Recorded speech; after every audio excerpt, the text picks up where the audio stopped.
Ralph, ngayon kasi maraming kritisismo, especially from right, non-progressive people, Right-wing.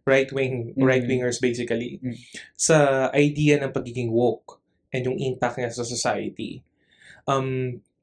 Pero within us, mamaya pwede natin pag-usapan ng mahabang listahan yan. Ano ba yung nakikita nating problema sa pagiging woke or pag-exercise ng tao sa wokeness nila?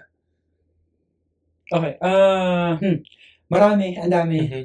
So, siguro himayin natin siya ng kaisa-isa. Ang una kong nakikita, yung call-out culture muna. Na theoretically, hindi siya dapat tingnan as something na masama. Kasi kailangan natin ng mga tao na nagpo-police. Yep. Alam mo yun, sa mga bagay-bagay sa politika, sa lipunan, ganyan. So, essentially, maganda na may nang-call out. Alam mo yun. Nagiging problema siya sa nakikita ko ngayon, especially sa Twitter or sa X. Kapag nasobrahan naman sa pag-call out, merong mga tao na hindi na nila ina-accept yung insult comedy. So, kahit yung intention mo ay insult comedy, ika-call out ka nila. Okay. So, nagkakaroon ng mahabang debate kung hanggang saan ba dapat ka lang ng call out. Yeah. Kumaga parang, you can't, sabi nga ng mga komedyante, parang you can't really make jokes about anything anymore kasi you're gonna get called out.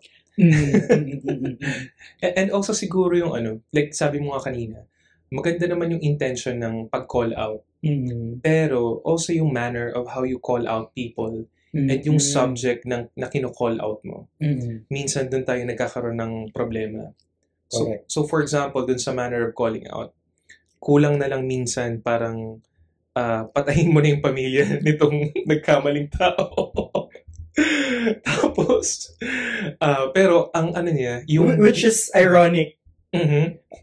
Bakit siya ironic? Sorry. Medyo Kasi, ba't ka mamamatay? It's not woke anymore. Alam mo yan? Okay. Alam mo yun? Pero, yeah.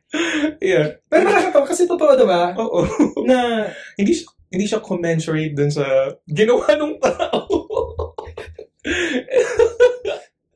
And tawag dito, yung mismong ginawa nila minsan ng mga tao, yung parang bawat kibot. Like for example, alam mo kung tumatawa tayo kasi ang dami natin naiisip na examples. Parang it's so ridiculous. And sometimes. Correct. Marami tayong kilalang ganyan. Hindi sila masasamang tao talaga. Alam mo yun?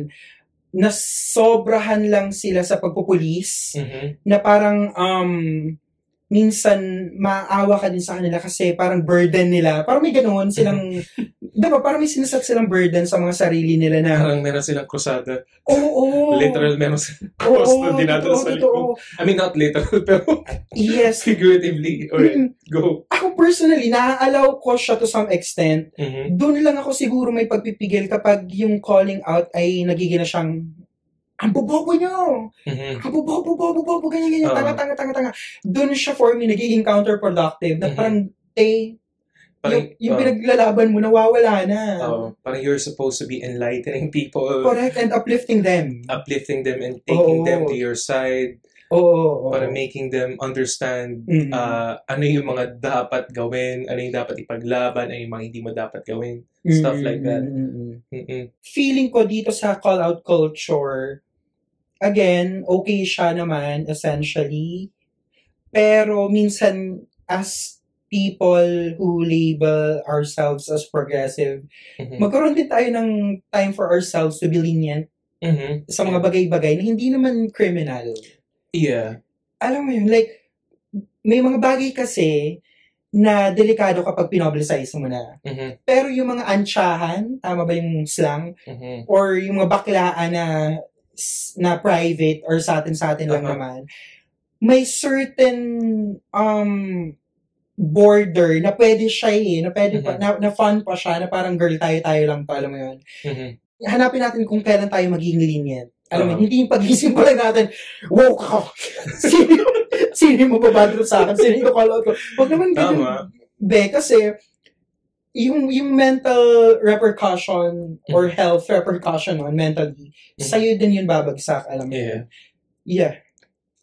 And also yung cause na you claim to fight for. Sabihin na natin, 'di ba? When you kapag yung manner mo of speaking to people you're supposedly enlightening is crass or aggressive, parang nawawala na yung punto kung bakit ka nagsasalita ngayon.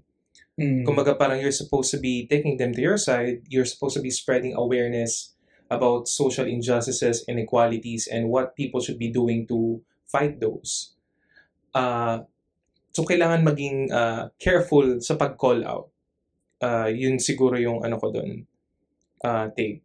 Yung nakikita ko din isang issue sa calling out, hindi kasi siya din palaging immediate mo gagawin. Alam mo yan?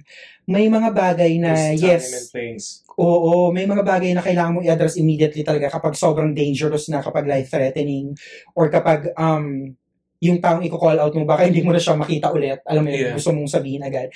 Meron din kasi sa iba't ibang klase ng communities na yung iba siya ay may mental condition. So, ikaw din, bilang isang taong mangko-call out, kailangan mo rin tansyahin kung kailan mo siya i-call out. Alam mo yun? Kung kailan siya nasa maayos na disposisyon.